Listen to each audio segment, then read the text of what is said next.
Hello, everyone. Welcome to Durrett's Take. Let's get started. So, there's a bunch of things I want to talk about. What I want to go over is my final power rankings before the upcoming NFL season starts. But before I do that, I want to go ahead and go over some reminders or announcements real quick. So, this weekend starts college football. Now, it's not, the first weekend when there's a whole bunch of games. It's just like, a couple games for this weekend until next weekend where it's a whole bunch of games.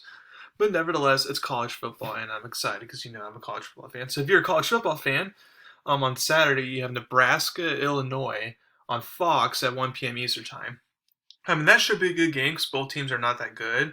So when both teams are on the same playing level, you should typically get a good game. It's this game, even though it's at Illinois, it's very important for Nebraska to win because we know Nebraska head coach Scott Frost is on the hot seat, and if he starts off with a loss to one of the worst teams in the Big Ten, that ain't going to be good for the season there. And then the other big game is on ESPN at 3:30 Eastern. You got Hawaii versus UCLA. And now UCLA should win this game because they have improved offensively under Chip Kelly. Now they're still stinking defensively, but I mean Hawaii's not. They're sometimes good on offense, sometimes bad. It just depends on the kind of year. What's interesting is that with their new head coach, Todd Graham, they actually improved on the defensive end, which is interesting. But I feel like Hawaii can maybe make that close for a half, but it wouldn't surprise me if it stays close. But I feel like that's a game UCLA should win. So those are the two main games for this weekend. I mean, you have a little other small ones like UConn versus Fresno State, UTEP, New Mexico, but those ones don't matter. It's mainly just Nebraska, Illinois, and then Hawaii, UCLA. And then also you have the final weekend of the preseason this weekend, and I'll be looking forward to seeing just a couple stuff, like for example, Joe Burrow is finally going to see some limited action, so we can see how he looks, post surgery and all that. So I'm looking forward to that. So we've had some QB decisions being made. The other day it was announced that Jacksonville will have Trevor Lawrence be the starter, as they should. I know they want to establish a culture of competition, but Lawrence is better than Minshew. Now, since this offensive line is terrible, and he has some questionable coaching, because the jury's still on Urban Meyer's NFL coach, I don't expect greatness for him yet. And then the other QB decision that's been made is Teddy Bridgewater will start for the Broncos. I actually thought this should have happened, so I agree with the decision here. With all the weapons on offense, because you have Jared Judy, KJ Hamler, Corey Sutton back from injury, and Noah Fant as a tight end. So you have a bunch of weapons there. And if the defense has improved this year because you get Chubb back from injury, you get Von Miller back from injury, you got Kendall Fuller, cornerback from Washington. You grabbed him. Or no, for Chicago, you grabbed him, he's the lead corner, and then you obviously drafted Patrick Surtain, who's going to be a beast. So you've improved defensively now. So what you needed is a quarterback who won't turn the ball over. Now, could Locke have learned his lesson this season if he would have been the starter? Maybe, but I kind of have to wait to believe until I see it type of thing. So I agreed the decision here to go with Teddy. And who knows? Now, Teddy, even though Teddy will start the season, I'm not sure if he'll exactly finish the season starter because I could see a scenario where Drew Lock might finish the season. Now the schedule's pretty favorable to start off because you get at Giants, toss-up game, and then at Jags versus Jets. So in reality, Denver should start off the season 3-0, with Teddy Bridgewater being the quarterback and all that. Now the tricky thing is you have a tough 6-game stretch of that because you have versus Ravens, at Steelers versus Raiders, which that could be a win. At Browns versus Washington football team, and then at Cowboys. So if they start off 3-0, but then they fall to 4-6 or 5-5 or something throughout that stretch, and it's like then coach manager may be like, okay, just being a game manager and safe option maybe it's not. Then we got to risk it, especially since it looks like if we don't do something soon, we might miss the playoffs, and I can't have that again if I want to be a head coach next year. So maybe it's like, okay, now I'll turn to Drew Lock. Hopefully he's humble himself, and hopefully he can give us that extra oomph, to kind of give us the hump. So I could see that scenario playing as well. But like I said, for at least to start the season, I agree with Teddy Bridgewater being the starter there. So ESPN has come out with their power rankings for the NFL teams, and I decided to go ahead and come up with my own power rankings. Now, a few things to keep in mind with my power rankings here. The list that I have them in, this is not a list that says, okay, these are where the team's going to finish by the end of the season. That's not how that works. I'm literally doing it just based off overall roster because, some teams, have harder schedules than others, so you can't really compare it that way. So that's why I'm going, especially since it's the start of the season and they're all 0-0 right now. I'm just going off based off roster. So let's get started. Number one will be Tampa Bay. Since they returned every single starter and won the Super Bowl last year, they will be number one. Now, do I think they'll repeat Super Bowl champion? I'm not sure. I'm not sure if they'll finish number one. But to start off, they get number one, and then number two, you get the Super Bowl run over Kansas City. They've obviously improved this year, and they should be able to compete with Tampa Bay this time in the Super Bowl. And then what's interesting is that after those two teams, you then kind of have a long list of teams that can win a Super Bowl, but there is at least one problem or somewhat of an issue with the roster that I don't necessarily love. So let's start with the third team. My third team is actually Cleveland here. They have a very good O-line, as we've seen in the preseason games. They have depth at the O-line position. Same with running backs, Chubb, Kareem Hunt, and then they have depth there. Then you have Odell Beckham Jr. come back, Jarvis Landry. They have depth at Peoples-Jones. They have depth at the receiver position. And then they got depth on the D-line, bringing Jadeveon Clowney. You already have Myles Garrett and all that, Sheldon Richardson.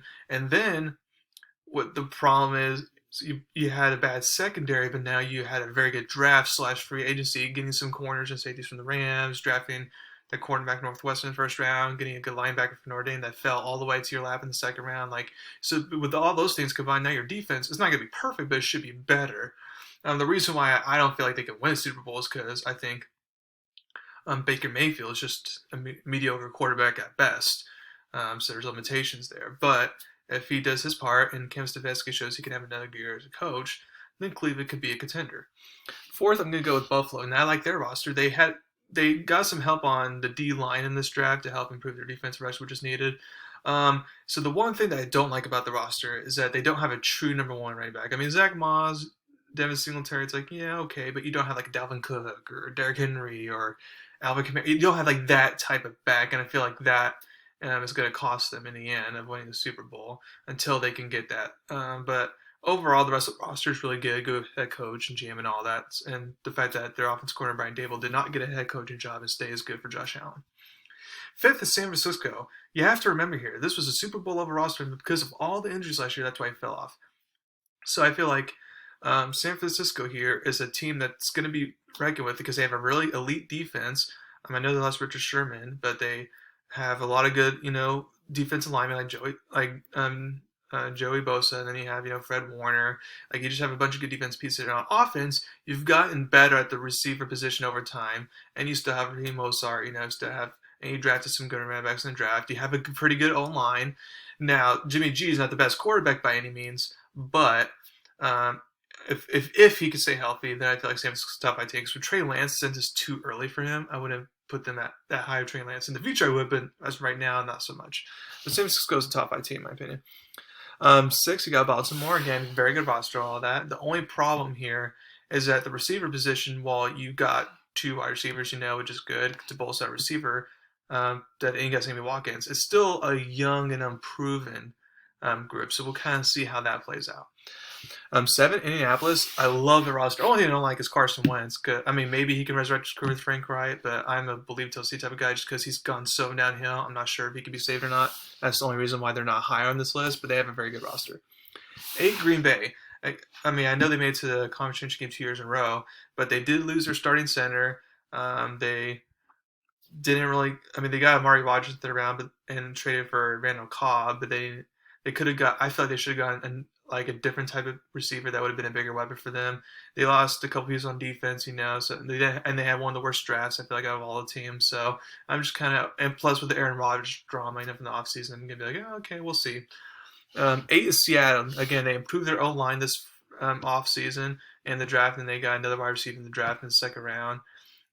Defensively, they still have a bunch of good pieces. Now, they did lose a couple key pieces in the secondary.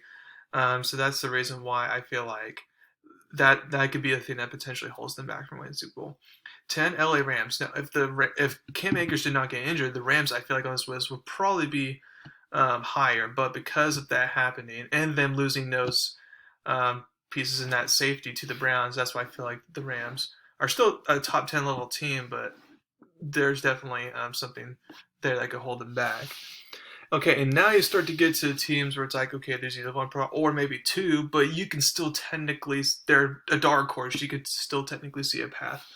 Arizona's 11th for me. I like them getting J.J. Watt. I like them getting receiver A.J. Green, especially since Larry Fitzgerald might not be coming back. I like their draft pick and Xavier Collins from Tulsa. He's a good linebacker. I like the kicker that they got from Detroit. Matt Prater is a veteran kicker. So I like all the moves that they've been making. Now it's just up to the only thing that I don't like for them is that their offensive line is still not exactly great. There's still holes in that game, so that needs to be improved if they really want to win a Super Bowl.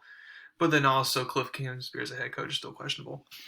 12, I got the Chargers. I think Justin Herbert's that guy. I think he's going to take another leap this year. They improved the offensive line through free agency in the draft, getting the Packers center and drafting Rashawn Slater in the draft.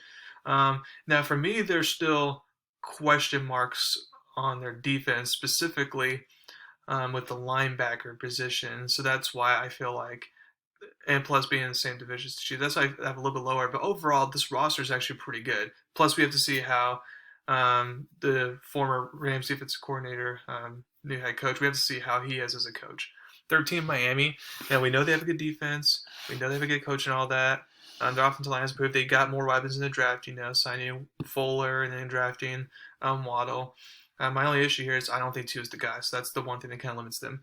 14, New England. Again, the quarterback here kind of limits them, whether it's Mac Jones or Cam Newton. And their weapons are not the best, but at least they've improved. And then obviously they have a very good defense. I'll keep them in games. 15, Pittsburgh. Again, I like their defense. I like their receiving core. Najee Harris is a good get, but they don't have an O-line. And when it comes down to late in the season, I'm not trusting Big Ben. So those two things are kind of keeping them in the middle of the pack there. 16, Denver. Just like I said earlier, they improved defensively. They improved offensively. But again, question marks at quarterback. Whether Bridgewater plays the whole season or Locke comes in at some point, and then take advantage of the coach in general. That's the thing that's holding me back there. 17, New Orleans. Again, whether it's Jameis Winston or Taysom Hill starting, you just lost a lot of star-studded pieces. Plus, with all the suspensions/injuries that have occurred during this offseason, I just feel like it's going to be too much for them to overcome. 18, Tennessee. Now, I know they got Julio Jones to trace that. A.J. Brown, Julio Jones, it's a good wide receiver core. Yeah, Derrick Henry, obviously Brian Tannehill. That's good. But the problem is that their offensive line still has major question marks and holes, and then their defense still has a major question marks and holes. So that's why a lot of people think they could be title contenders, but for me, that's why I'm not putting them as title contenders right now. 19, I got Dallas. Again, if Dak Prescott's healthy, he's going to be good. Offensive line is going to be back to normal, hopefully, and hopefully they stay healthy. Hopefully, as you go, it's better. I feel like Pollard's actually improved as well, so he can carry some of the load.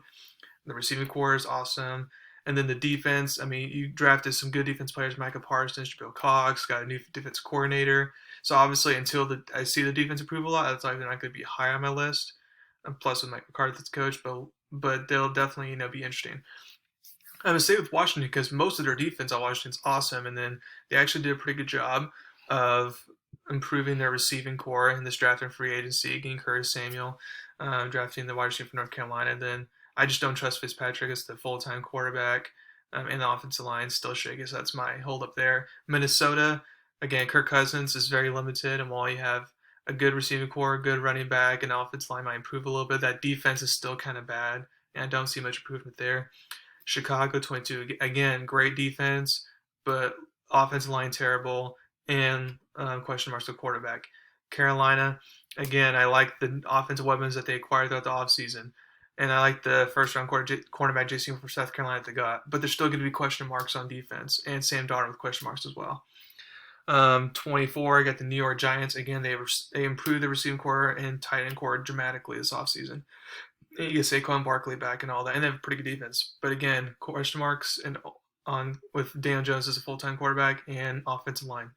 Atlanta, same thing. Not with quarterback, because I still believe Matt Ryan, especially with Arthur Smith's new head coach, is going to be better. But the offensive line and that bad defense, I don't see much improvement there. Cincinnati will be improved offensively, getting Jamar Chase and all that, but still bad offensive line and still mediocre defense. Not much you can do. Jets, I like the pick of Zach Wilson. You improved the receiving core, in my opinion. Not great, but it's better. Running back room, we'll see. Offensive line is still question marks, though, on the right side, but then also their defense, especially with all the injuries that's happened, is question marks there. Vegas, they lost a lot of their O-linemen. Didn't address the defense offseason. That's why they're still bad despite having Derek Carr. Detroit, still bad defensively, and they're just rebuilding. Mo Jones still got a lot to fix. Philadelphia, same thing as Detroit, basically. Got to see if Jalen Hurts the guy. Jacksonville, again, full rebuild, worst roster last year, and that'll pretty much be the same case. And Houston, obviously, a very bad roster, tanking with no Deshaun Watson. So that's it for today. Thank you very much for listening to my podcast. Please subscribe to my channel. Thank you very much. Y'all have a wonderful weekend.